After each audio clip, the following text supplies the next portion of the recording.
Hey everybody, it's Mimi on Be Heard, Empower Yourself. And you know what? It's October. And in October is my birthday and my youngest daughter's birthday, but also Halloween, which is my oldest daughter's favorite holiday. Not Christmas, Halloween. Her yard is already decorated, trust me. So it's very apropos today that our guest is Sunshine Witchski. And she is a spiritual guide and the author of Sober Witch Life. Okay, a magical guide to recovery. I'm in recovery 34 years, so you're a perfect guest for me. And her work blends witchcraft and sobriety and radical self healing.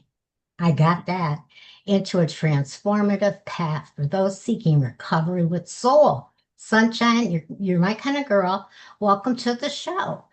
So, Sunshine, um, what inspired you to, first of all, write Sober Rich Life, a magical guide to recovery? Oh, what inspired me? I mean, the simple answer is spirit. Spirit Yeah. inspired me to write it. The more detailed answer was I stepped into recovery in 2019, and I did so through the tables of AA, Yeah. right? I say I'm a recovering alcoholic, workaholic, perfectionist, control freak. I'm also recently admitting that I'm recovering from disordered eating as well as just financial disorder as well, childhood trauma, yeah, just all sorts of stuff, You, right? you talk to my story. I have all that. Yeah, yeah. And so Hmm. in 2019 I really stepped into what I'll say active recovery. And Yes. I did so through the tables of AA and the 12-step program. Gotcha. And after working the 12 steps for a year, both through, the tables of AA and working with a therapist, Mhm. I took a look back after my 1 year anniversary and I said, how did I do this? Right? The question comes up, you go to your like 1 year kind of meeting and they're like, how did you do it? Right. And so you start this reflective process and you're like, well, how did I do this? And I looked at it and it's like, I looked at these 12 steps and I was like, I didn't do this the way that they told you to do this. Like, Order and everything. and not just the order, just the how. I was like, I changed how they said to do this so that it aligned with a witch. That's okay. But you didn't drink. I didn't drink, Yeah. and I felt better, and I saw life differently, and my perspective in the world had changed, and my understanding of my spiritual path had changed. And so I sat down, and Spirit said, if you did this differently, you need to write how you did it, right? You So need that to was a write how you did pivotal it. moment. That was a Yeah. pivotal moment, right? Hmm. And did it feel magical? When you, Oh God, yeah. I mean, my entire life began to feel magical after about 90 days. Like wow. the reality is, I did 90 meetings in 90 days, and I say this, it was around that 90-day mark. And I sat there in a meeting, and it was around Christmas time, right? It was around the end of, because I just celebrated six years just 2 days ago. October 9th was Oh, my 6 year anniversary. congratulations. Yeah, thank you. I appreciate that. And Hmm. so it was around, the Christmas time when I was hitting around that 90 days, and I was looking around all the old timers, and I said, what do they got? Like, what makes them different than all of these, In these and people out. that only, yeah, like what do they have? And I was like, and what I started to realize, they had this like spiritual component. Their spirit was different. Their Yes. spirit was different, right? Yes. Like I could see their energetic spirit was different. And so I had to start saying, like, what does my spirit need?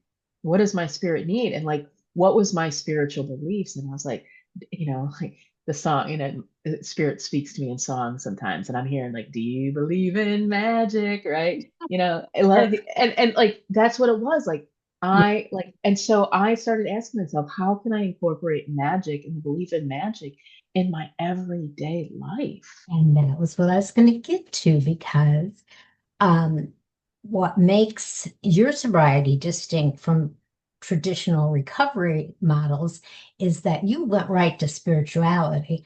I didn't get to spirituality for, I would say, I'm 34 years sober, about 10 years. Okay. And how did you define sober witchcraft, which is your type of sobriety? How do you define that? Yeah. Well, I think, I think I think it's really important to understand the term of sovereignty in this as well, right? Mhm. And I've been playing with this term of sovereignty as well. Like it sounds weird to say Making it, up right? your But own words is yeah, like okay. I've been thinking of this word of That's sovereignty, how words right? came about in the first place. People Yeah, made them up. right. Like we get to choose how we define what sober truly means to us, Sure. right? Because there's a big argument out in that sober community of like, well, if you Right? use harm reduction, you're not really sober, right? And it's like, and then people get, well, if you're on Wellbutrin, you're not sober because it's just like, Yeah. really, come on, right? Are you harming yourself? Are you on the path to like improving your life? Are you on the upward or the downward spiral? I mean, Sure. that's sobriety to me, right? Right? Yeah. Yeah. Um, and so sober witchcraft, to me is choosing first what that means to you, right? Choosing first what it means to be sober to you, and Okay.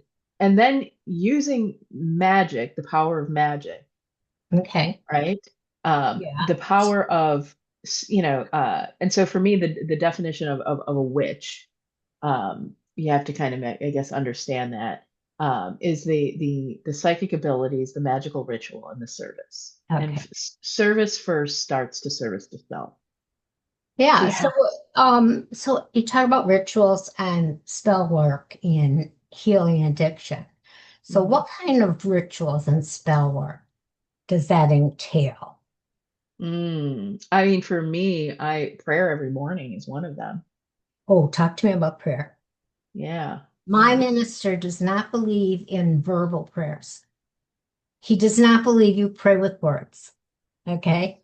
Um, Okay. Most clergy will tell you the opposite, right? Well, they do. Our Father, our dear God, heaven. Sure. Yeah. So, so what is how do you pray? How do you pray? I think prayer is a very personal thing. I don't think Yes, it anybody gets to is. choose. I don't think anybody gets to choose For how you somebody get. else. We go back to that sovereignty, right? You get to Exactly. choose. You get to choose what that is. For me, I believe there's a lot of power in words, right? When you say things out loud, the universe listens, right? So Mm, saying things out loud can have a very beautiful impact. But sometimes we're yes. not in a position to say it out loud, or we don't have the energy to say it out loud, right? Mm, But mhm. that does not change the intention when we say it within our own Meditation. mind. You can Yeah, meditate to be quiet. correct. Correct. So there's a lot of times in the morning my prayers will be silent and I say them to myself, right? Mm-hmm. I do say them to myself. There are times that I will sing my prayers. Mm-hmm. There are Mm-hmm. times that my prayers are done at the kitchen counter while I am cutting my vegetables and putting them into the food that I am cooking, Wonderful. And right? are you praying to someone or something? Sometimes, sometimes I'll be praying to my grandmother because, as a perfect Ah, example, I have a cousin who has been going through a nasty domestic violence case right now. So I'll be praying to my grandmother and some of my ancestors and asking for them to add some extra yeah. protection and guidance and support to her. Sometimes I'll even be praying. There's a deity that I work with, by the name of Bastet. She's an Egyptian goddess of war and fertility and protection. She's very protective of the Mm, family, just of the family unit. And so, like, same thing, I'll ask for her to be around, yeah. right? It's just this like very strong feminine energy of protection. Yeah. Yeah. So sometimes, and sometimes I'll just weep in prayer of, I was raised Catholic. And so I'll just be Me like, too. yeah, so I'll just be like, God, like Jesus, hey, I know Jesus you're out out there. there. I know you're listening. Like, I don't judge. No, I have no judgment. I like whoever is you're listening, open. like, You're open. And yeah. I have a spirit guide. I have to laugh because I do everything on Zoom because of 2020. It started that way. I stayed that way. But I have a psychiatrist, I have a psychologist, and I have a spirit coach. Okay, a Mm, spiritual life coach. And she told me that I have five spirit guides. I started off with seven, and she said two of them like you, but their job is done and they're just hanging around. So let's have them leave you. I said, that's okay. So she did a clearing and she said, but now you have to also accept that you want that. I said, oh, yeah, I don't need two extra people, your guides, ghosts, whatever. So the next session, you'll find this interesting. The next session, she said to me, Mimi, they never tell me their names when they come to me to talk about a person. She said, but this one told me her name, and her name is Janira. Never heard that name in my life. I had to go on the internet to find out it was an ancient Greek name. mm, And she wants you to know her name. I said, that's amazing.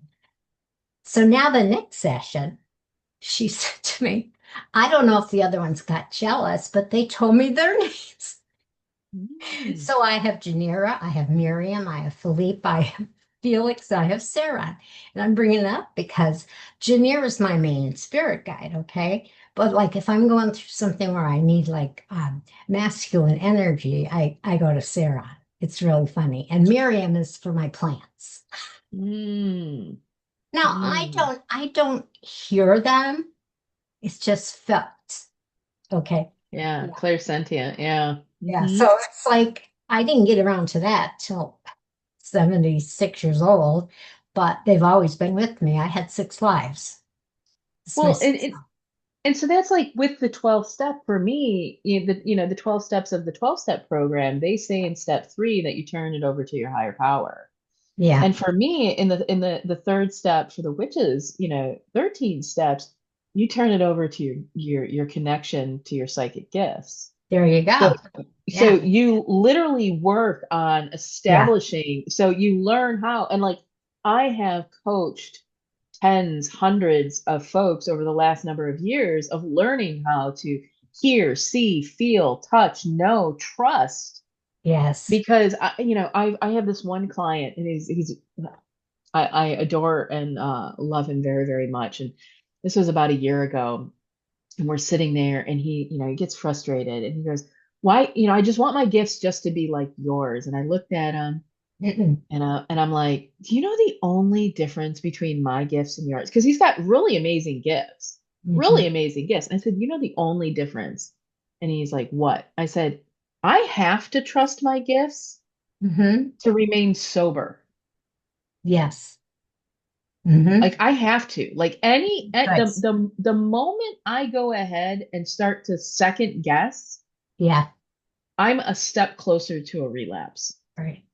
Yeah. And I'll call her by her name, Erin, when she was talking about my gifts, the two that stood out for me was I'm a truth teller and that I am here to change the family dynamic, not just my own Mm. family dynamic, but the way the family. And I'm like, oh my God, because my grandkids call me the truth teller.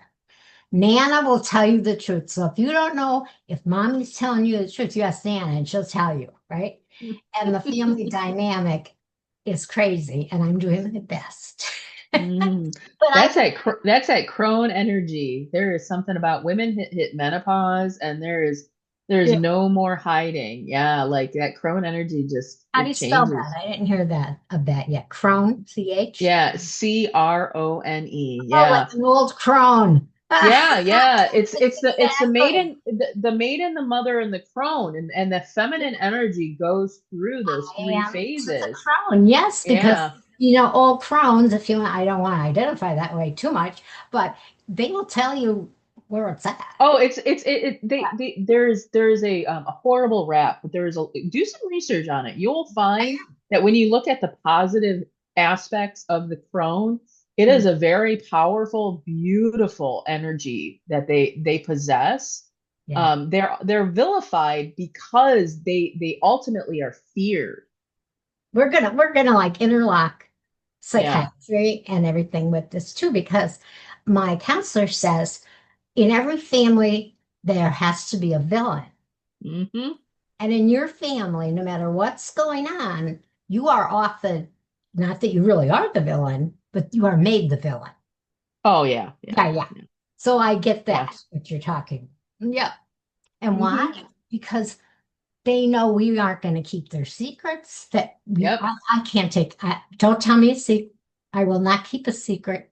I yep. can't, I mean, maybe if it's a birthday present, but don't tell me something you don't want this other person to know, but they should know because I can't handle it. I Yeah, will it's a go, sickness. It's a I go two sickness. or 3 days and then I call them and say, okay, I held her for 3 days. You better tell them because I Yeah, will. yeah.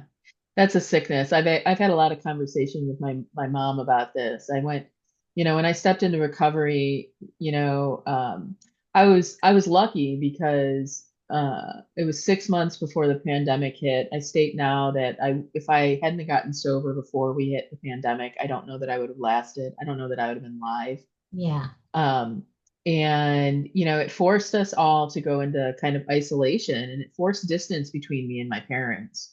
Yeah. I had a I had a viable reason to not go see them.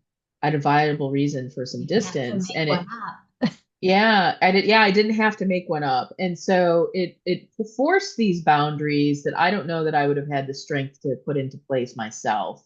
Mhm. And so over the course of time, what I realized is the distance was healthy, and was working with a therapist at that time. And so eventually I ended up going no contact with my parents because what I realized is as they started lifting the restrictions, they started my father started pushing the boundary. Yeah. And so I finally went no contact, and I just reconciled with my mom a year ago, and I'm still not talking to my father. So I've had a lot of conversations with my mom because that time, almost 4 years of not talking to my parents, there's been a lot of evaluation about the dynamic of the family and the sickness in the family. Yes, I'm going to interrupt you.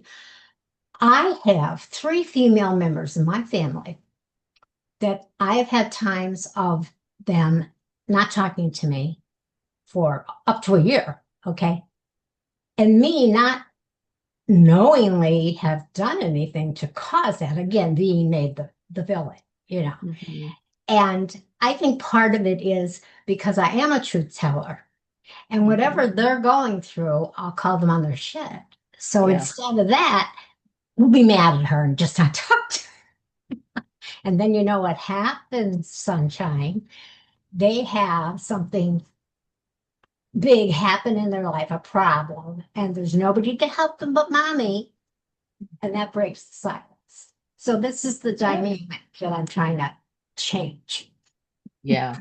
Give her It's like, hard. It's hard. The sickness, it goes through generations, and it didn't start with you. It didn't start with, your parents. This probably started 5, 6, 7 generations prior, and it's yes, mutated generation after generation, and yeah, it's so deeply rooted.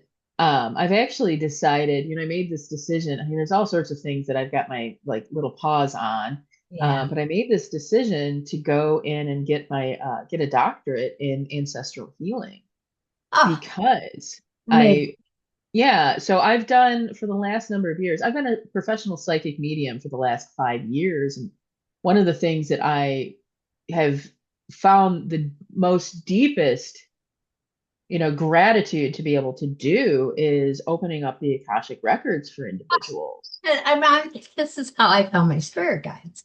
Yeah, She opened up the Akashic records for me. yeah. And to backtrack, my dad was adopted and he was an alcoholic. And Mm, the man who adopted him lied to him. See, we're talking about these family dynamics yeah. and told him that he was his real father. And he was Sicilian. Now, the Mhm. mother that put him in the orphanage was Irish, so that could not be lied about. So he grew up hating the Irish. Okay. After he died, I had my DNA tested, and the paper came back. It took forever. And it said, your father is 100% Irish. Sunshine, 100%. Like people say, oh, Wow. nobody's 100%. My father is. So I wrote a book. I had to do the research. This is sort of similar to what you're talking about. And I was able to track back to the 18th century in County Mayo. And both sides were from County Mayo, two towns apart. Like, where do you live? What Yeah. town do you live in? Where do you live, honey? I'm in Detroit, Michigan. Okay. So what's the next town next to Detroit? Small. Like Dearborn, Michigan. Okay. Yeah. Well, that's what they were like. They were like two Yeah. small towns with Detroit in the middle, let's say. Yeah. Right? Yeah. And That's wild. both families immigrated to Scranton, Pennsylvania. Wow. So that's called Unearthing My Irish Roots. But this, Yeah. when you're talking about the family generational things Yeah. that you pass down and the Akashic records, I'm getting goosebumps because like I am into all this stuff just recently, Hmm. So I'm loving it. I can go down the rabbit hole though. I I'm a caretaker for my husband. He has Parkinson's disease stage 4. So I have to Wow. watch, because I'd be on here for hours. So go ahead, but I had to interject that. So you're going back into these ancestral damage family patterns. Oh yeah. I mean, and that's part of what I want to be able to explore is when it comes to addiction, Makes right? That, sense. we it's like It just makes sense. we didn't just wake up an addict one day, No. right? I'm a child of an alcoholic. Even folks that I've talked to and I've met and they're like, no, I don't have any addiction. My parents didn't drink. And I'm like, Maybe let's your talk a little. grandparents. Yeah. Yeah, did your grandparents? We're like, well, no, my grandpa would have a beer with dinner, and I'm like, hmm. And I'll see in my head, I'll see the stories as a psychic, and I'm like, that's all you saw, right? Yes, I'm like, but exactly. you didn't see what happened when nobody else was around. You didn't see like, or I'll start to hear the other conversations, and Yeah. I'll hear the descriptions of the addictive behavior. I'm like, people don't realize how addiction shows up in ways that don't have anything to do with substance use, Oh, I know. right? I know. Yeah. Now listen, my family, if he's 100% Irish, which he is, the Irish, rightly or wrongly, are known for drinking. Yes. They're absolutely known for drinking. And in this book, all the way back, um, really early, I found stories about drinking. And once I got to the 21st century, where I could actually delve into their real lives, there was always one that was an alcoholic. With Yeah. drugs weren't in the picture yet, it's alcohol. So no wonder. And they talk about genetics Hmm. or environmental influence, right? Well, I think it could be a combination of both. I think you can have the gene. Yeah, and I mean they're starting to show nowadays too about the epigenetics of things where even if it wasn't environmental, so to speak, in like your growing up, the epigenetics of things that would have happened, literally generations Right? beforehand, that it Yeah, can be within the DNA. And so yeah, I believe. yeah, I look at the work that, I'm doing, in recovery, even like you and what you're doing in recovery, Yeah. like we are here not just doing our own healing, we're here doing the healing for the generations, not just even after us, but even the generations that are coming that have came before us. Like Yes. they're there, they're watching Well, us, like the spirit our guides, like my Mhm. spirit guides, how far back do they go? How long have they been my spirit guides? Yeah, I know I go back to at least 200 AD Rome because in yeah. my first life I was a female gladiator. Don't you love that? Mm. Don't you love that? So, and I was always a woman, just once I was a man. And I laugh when things are going bad and I go, hey, you're a gladiator. You can handle this, right? Hmm. But let's go on to another thing. I want to talk to you about herbs and crystals and lunar phases Yeah. because I know you recommend those things to people in Hmm. early recovery. So let's go over that a little bit. How about that? Yeah, from a witch's perspective, I think these are things that are really easy for people to gain access to, right? So they're really easy tools for people to gain access to, for people to become familiar with, and for people to get comfortable with, Yes. right? And to engage them. And so I love herbs because you already have them in your kitchen, Yes. right? Yes. You already have them. So you heard me talk about like while cooking, right? So Yes. just to start, right? Whether this is something as simple as, if you drink coffee, thinking Mhm. about, using your coffee to help you be energized, productive, focused for your day, Yeah. right? Mhm. Herbs that you add into any of the food that you cook, from rosemary to thyme to learning about these types of things. And as you cook for not just yourself, your family, thinking about putting any of that type of magic in from a healing Rosemary and perspective. thyme. Let's talk about rosemary and thyme. What are their magical powers or their Rosemary is actually there's a couple of things that's really interesting. Rosemary, quartz, and any white candles. These are what we would consider the give me the word for it, all purpose. Oh, okay. Okay, so you can use rosemary in place of almost any type of herb.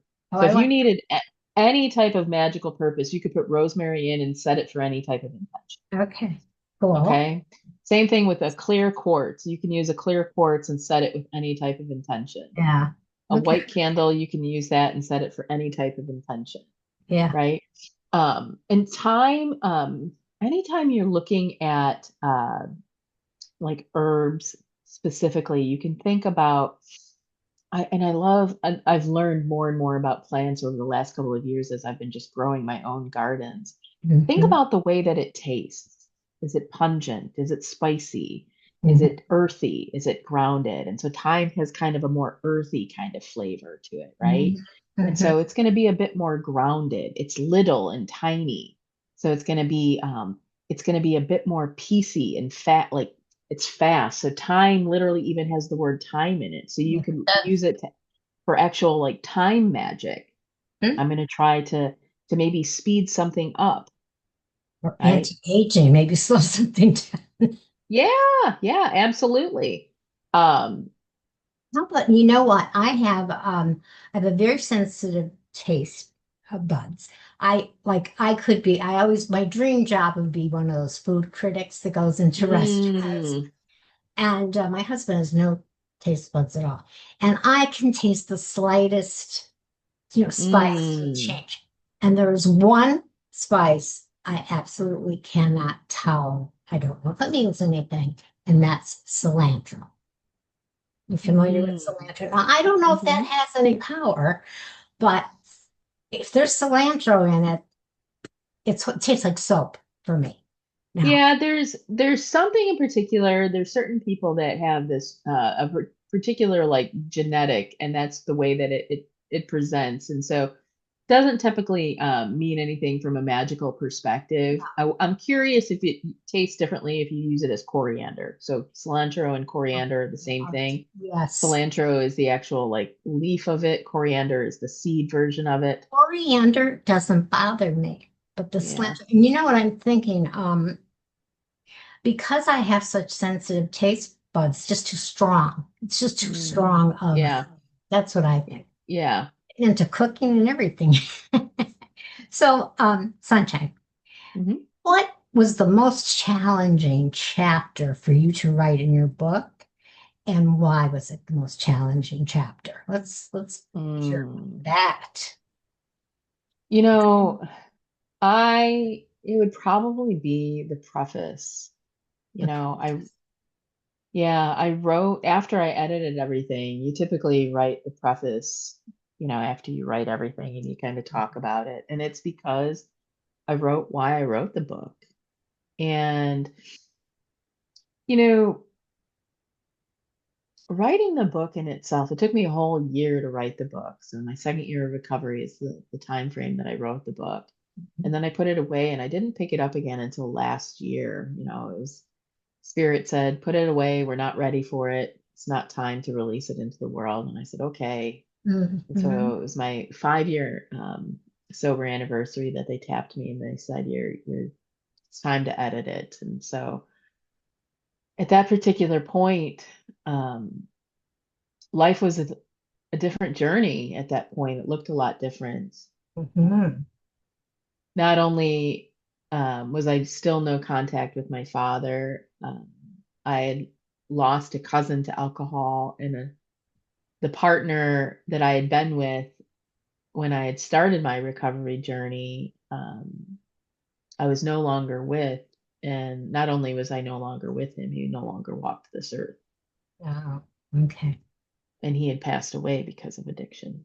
Yes. Me too. Yeah. And so it So was sad. hard.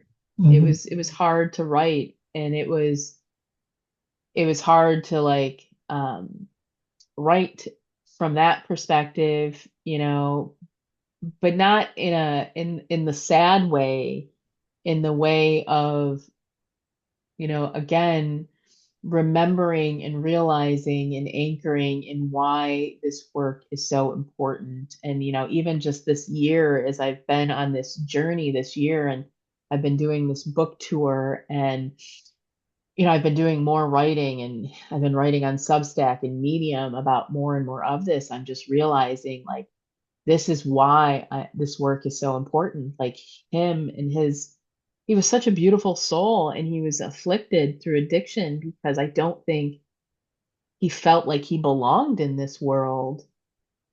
You know, he felt like he was this pagan, and he was strange, and he was weird and unusual, and he was supposed to be something else that the world expected Yeah. him to be. And he just, yeah. And so he turned to Yeah. drugs and alcohol, Yeah. and it just breaks my heart. And so, I get that. I'll tell you this. My first husband, I deeply loved, and we both believed we were soulmates, but he was an alcoholic, number one. And after 7 years, too much stuff happened, and I divorced him. 10 years later, um, I was in my second marriage, but it was abusive. And I had divorced the man, but he didn't acknowledge the divorce. So he was treating me like I was his cheating wife and stalking me. And after a couple of years of trying to get away from him, I ran into my first person who you realize I felt was my soulmate. He was just too damaged for me. And he literally saved me from my second husband. Okay, now 10 years had passed, Sunshine, 10 years. And you think, he's changed. Well, a leopard doesn't change his spots. He was still the damaged person he was. He was extremely handsome, very easy to fall right back in with him. And I was with him for 7 abusive years, but now it was cheating on me and drinking. Okay. And I finally let go of him. Now, I am happily married for 34 years. Okay. This second or first, my first and third husband, who was the same person, did die from drinking. He just ruined his kidneys and his liver, etc.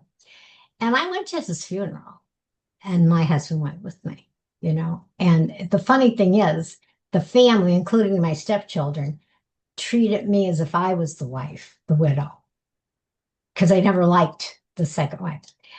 But to this day, I will still say he was my soulmate. yeah. We were soulmates, but our journeys started to diverge. Oh We, yeah, yeah, yeah. No, I, I love my now partner knew him, and you know, I'm very grateful for that. Knew him, understood him, tried to care for him. We both did, and yeah, you know, I still remember the last day I saw him. I said, you know, I said, you do know the path that you're walking down, and if you mhm, desire help, I will be there to help you. And mhm, but you I know, can't but walk it, with you. no, I said, you know, if you choose to continue walking the path the way that you are, then you're gonna walk it alone. And he did. He walked it alone, and it was Yeah, heartbreaking. And yeah, yeah. My you husband know, was very damaged, the two-timer. Yeah, yeah. that's pretty good. He was a two-timer. You know, a two-timer is a cheater. And I married him Hmm. twice.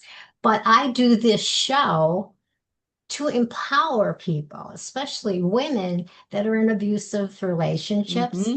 Or maybe a family like mine Hmm. that wants them to stay home and work for them forever and make money for them forever, things like that. All of my stories have that kind of core of some kind of obstacle you had to overcome. And in your case, family and addiction. Oh yeah. They're your two big ones, right? Oh, I mean, I had the abusive marriage as well, but that Yeah, yeah, yeah. I had the abusive marriage. I'm There's divorced, and people life that are still life throws lemons at you, and you have the choice to continue sitting there and taking it and yeah, dodging them, or you have the choice to like get up and move and walk out the lemonade. door and yeah. That's what they say. Yeah. So yeah, because there's women that have emailed me and texted me and messaged me how much either my book or the podcast has helped them. Women that maybe were stuck and got the courage to leave. That Mm. so that's my mission in life right now. So let me ask you this. How is there a spell or practice from your book that a reader might have told you changed their lives? Because I get feedback all the time from readers. So has anyone ever said, "Oh, that one thing you said about such and such"? Or, I don't know about the book per se because it's so new, right? oh, okay, Yeah, it was literally, I published it in March, and I know, leave the book out then. Your philosophy. Let's go there. yeah, but there is in the book something that I've been sharing and teaching for years that I know that has, and that is the method of protection that I share. And so, when I talk with a lot of individuals, um, and I've been like I mentioned, I'm a professional psychic, so I've traveled around the Midwest here to fairs and shows for the last 4.5 years, and have had many people sit down in front of me, and I find that there's a lot of folks that identify as empaths, highly sensitive, um, that are just overwhelmed by the energy and the people that are around. And these folks are, they're dealing with anxiety, they're dealing with a hard time going out in public. Hmm. Like there's just life feels overwhelming, overbearing. Yeah, And often, many of the times these people are inflicted with addiction too, and they're not realizing that this highly sensitive or empathic nature is also like they're masking through the addiction, yeah. They're right? trying to, yeah, They're numb. Yeah. And so protection is the number one thing that I recommend for anybody that identifies as an empath or a sensitive person. And Mhm. so this approach, I've had a lot of people tell me feedback on. And Good. so I always recommend a three-pronged approach for this. Very prompt. Okay. Yep, three-pronged approach for folks that are highly sensitive or empathic. And the number one is going to be a visualization technique. And so it doesn't matter. And again, this goes back to the sovereignty. You get to choose. And if one thing doesn't work, try something else. But you're going to want to visualize some form of protection around you. This could be a protective bubble. This could be a warm light. This could be an angel. If you like angels, maybe Spirit guides. All my yes, friends, your guides. That's spirit part of guides, me. your ancestors, your grandmother, your grandfather, Angel. a blanket. I have a Yes. client once upon a time, she's like, none of that works. And so I asked Spirit, I said, tell me what. And I laughed. I said, I'm picturing a Power Rangers outfit. And she laughed at me. She goes, that's so funny. My granddaughter and I watch Power Rangers all the time. I said, well, literally picture yourself putting on a Power Rangers costume, right? And so she messages me the next day and told me that was the first day she'd been home, went to work and came home and didn't Yeah. have to take a nap. She could buy a blanket.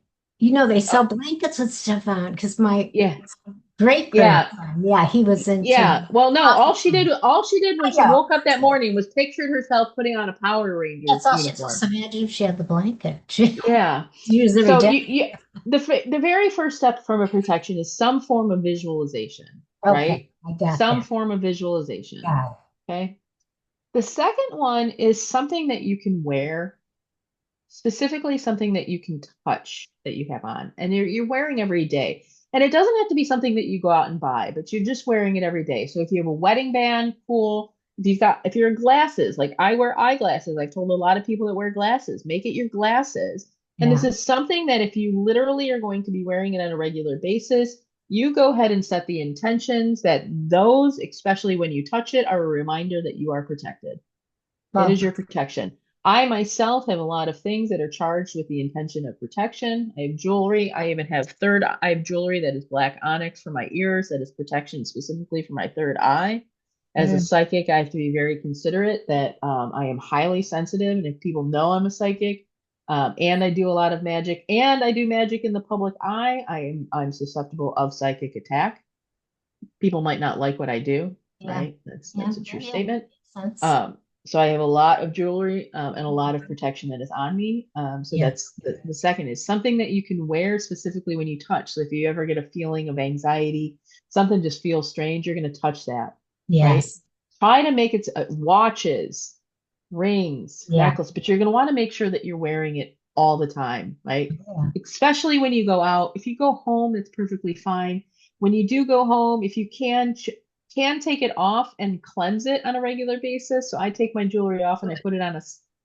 on a selenite plate every night. Oh, okay. I Selenite is a I just put I have a jewelry cleaner. Um, and you plug it in for 5 minutes and put your jewelry in there. So I do that every once in a while. Because for me, it's a pinky ring my husband gave me years ago, a gold one. And it's Hmm, like still there. And that's my touchstone. that's Yeah. yeah. Selenite is a stone specifically for clearing energy. Good to know. Yeah, so I have a selenite plate that sits on my bathroom counter. My jewelry goes off and goes right on that plate every Well, night. So, that's the same idea. Okay. yeah, yeah, Now, three prong. Do we get to is that three? yeah. The third Okay. one is say it. I am protected can be as simple as I am protected. So Oh, yes. I personally, my prayers every single morning, as I said, I have those Yes. prayers that I say, Yes. include both thanking my guides. I thank the gods, the goddesses, the angels, and the ancestors. I Mm-hmm. thank them for surrounding, guiding me, and protecting me every single day. And Yes. I ask them Mm-hmm. to continue to surround and protect me every single Right. day. Which is gratitude, which 12 and 12 and AA says, gratitude. It kind of blends, does blend. So before we run out of time, um, I have two questions. Okay. Mhm. So first of all, when did your book actually get published? The one that, March 20th of this year. Yeah, March 20th, okay. 2025. I published it on Ostera, which is the start of spring. Yeah. Okay. So are you on Amazon? I'm on Amazon. Yes, I am. You can find me on Amazon. You can go to barnesandnoble.com and buy it. Yep, me You can too. also go directly on my website, which is illuminateunschool.com, and purchase it. And you get a couple goodies when you buy it directly from Not Amazon. Audible yet. You're not on Audible. No, I got to figure out how to do the audio I will tell you. recording. I will tell you. Yeah. There's a platform, a free platform, where you can match up people that will narrate your book. They will narrate your book, okay? And you will give them credit for narrating the book. And that is like their pay. I want to read it myself. So I just got to Well, I'm talking about Audible. I'm talking about narrate. Oh, you want to Okay. read it yourself? Okay, Yeah. gotcha. Yeah. Well, you can do that. You can record yourself. Yeah. So I've just got to figure out the setup, and there's a couple of there's a recommendation of I talked with a couple of people. They're like, just put yourself in a closet. I'm like, okay, I just Oh, got to no, figure out. no, no. I just No, what we're doing right now is fine. Just Zoom yourself. And mm, then you detach the audio. Do you know how to do that? If yeah, you I do. don't attach, so I use a Clipchamp to do that. Yeah. Listen, let me tell you something. I do everything free. I don't pay for anything. And I might not do it perfectly, but editing the first round, I looked at the book and corrected things, but then I gave it to a friend to read because you're never going to find your mistakes yourself. Yeah. You know what I mean? Yeah. And Yeah. she read it before I published it, and I found the publishing app, of course, for Amazon, is KDP. Yeah. Yeah. Use that, okay? And then Audible, they will put it automatically if you have the audio. Just get an MP3 of it. Hmm. Okay. Okay, so we help each other on the show. Yeah, no, I appreciate that. Yeah, For some yeah, odd think reason. about So that. yeah. Yeah. Well, I've got All some you have time to off. do. Now that the Zoom, book tour is done, I just gotta sit and put Zoom read. on and read. Zoom, Yeah. read it to yourself on Zoom. Yeah. Detach the audio. Perfect. And the thing too with the clip champ is, it'll go through for gaps, click Cool. through to make sure it's a clear, and then you upload it and they ask you how good of a track do you want? Because if you Mm, want it right away, it's less time. If you want a really good one, it takes longer. So, honey, mm. that's what you gotta look into.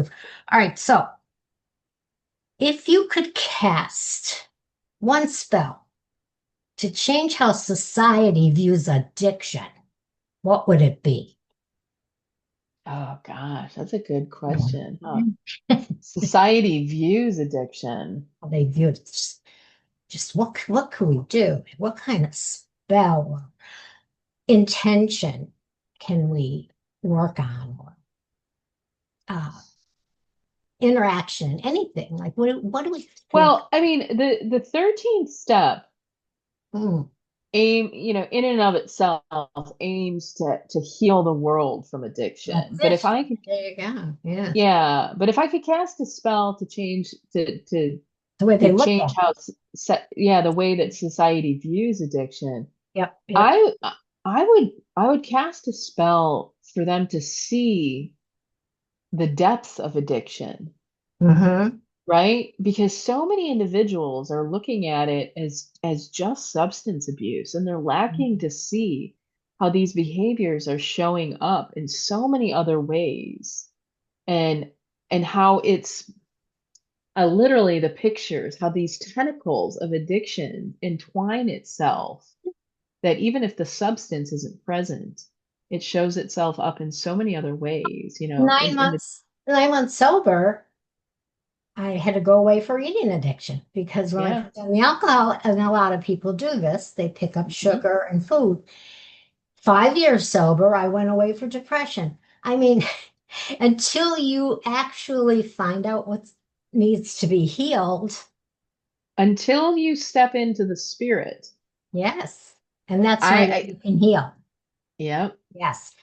Okay, so let me make sure I get everything in.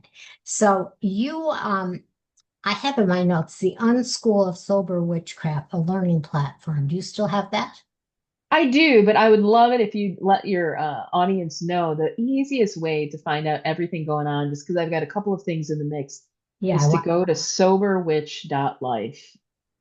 Well, that's an easy one. Yeah, that's a Sober Witch super Life. easy. Oh, Soberwitch.life. Yep. that's easy. Okay. And because the people that want to deepen, if they feel like they have some kind of witch in them and Hmm. they want to find out, or reclaiming their power in whatever way. Also, the book, again, is Sober Witch Life, a magical Yep. guide to recovery, correct? Got the Correct. right title. And is your website the soberwitch.life? Yep. You can find me That's your there. website. Okay. That's plenty. And you're on social media. I sure am. And now I use Condomini on social media. Do you have, what do you You can use? find me on Instagram. You can find me at Sober Witch Life. You can literally search for Oh, that as pretty my much. handle.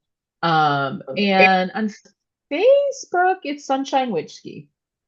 Now, for my listeners, I'm going to tell them, and for a little anecdote here. The first book I wrote, of course, was, about family dynamics, addiction, abuse, domestic family abuse, my own addiction. It was very dark. And in Scranton, Pennsylvania, they had gangsters and everything. And the second husband actually worked for the mafia. He was the guy that collected the money. Mm. So he was a big guy. He's a big guy. So it's a very hard book to read if you know me in the beginning, because they go, how could this be you? The you we know. So anyway, but then it gets to a point where I make a turn in the path and I find sobriety and I find a spiritual life. So I go to a wedding a couple years ago, and my grandson, who was 16 at the time, had two friends with him. And he said, do you want to meet my friends? And I said, oh, of course. And I walked over, and the one boy said hello. And the other boy, whose back was to me, turned around and he looked at me. His face, he started to blush. And he said, "Are you Condo Mimi?" I went, "Yes, I am." Now, Nicholas, my grandson, he's laughing. That hit that. He just kept, he goes, "Nana, he's your biggest fan. He bought your first book and he follows you on Instagram." Amazing, right? Now, I get on the plane to go home, and I had been writing the draft for a book, Surviving the Demons of Trauma. Okay. And it was absolutely geared towards women. Absolutely. And I had that moment, that light bulb, and I went, he's a 16-year-old boy. I threw it out. I threw the draft out and I wrote it for male, female, LGBTQ, the whole dynamic. And I dedicated the book to him. Hmm. How Well, adorable. he was a little uh, celebrity himself at school because Nick's grandmother dedicated her newest book to him. That's amazing. It's That's amazing. amazing. So I have to remember that it doesn't matter if they're 16 or 90. We all Mhm. have the same problems, just maybe in a different scope. And I loved having you today. I'm Oh, glad. same. Thanks for having me, Mimi. Yeah. Well, I enjoyed it. I could talk to you for another hour. Which we will. You don't have a podcast yet, do you? I do. I don't have any guests on right now, but I am in the Here works. I am. Yeah, I'm in the works. I'm hoping after the new year, I had this download last weekend. I get them when I'm driving, that I'm going to bring one on. I'm going to start one that is going to talk about um, it's going to be recovery focused, obviously, but Wonderful. I want to talk about the conversation around, witchcraft and Christianity and recovery. Well, I'm going to tell you something. I have 145 episodes, which is, I'm told, a good amount. Yeah. I used to look for guests, and now I have PR people email, Mm. which means I'm being noticed. So Yep. when you decide to have a guest, please ask me. I've been on 8 shows of other people so far on different subjects because you know a little bit of Oh my. yeah. I mean, I absolutely. 100%. I would be absolutely definitely delighted. And the recovery, it's everything. I could touch on everything. The spirit guides. yeah. So I'll share the idea is to pull on folks that have more witchy and a woo-woo side and a more Christian backed base, background, I and to do. talk, because I my do. belief is those of us that have the witchy background and want this type of recovery, Yeah. when we have folks that aren't accepting of it, Yeah. Well, I had right? the Christian first and then the addiction, which a lot of us take that wrong road. And now I am into not just spiritual, but Akashic records and spiritual Yeah, guides. yeah. So I'd be a Yep. perfect fit. Yeah, no, I think it's so important. I think it's so important because when it's not accepted, when there are recovery circles out there that aren't accepting of this stuff, I've had so many conversations with folks, and I get nervous that we might be creating recovery spaces, or there might be recovery spaces out there that are dangerous for folks that Okay. aren't.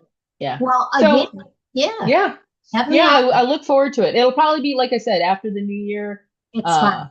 I It's go fun. dark in the winter. I go dark. I like to hibernate. That's okay. Well, that's because of where you live. I live in Florida.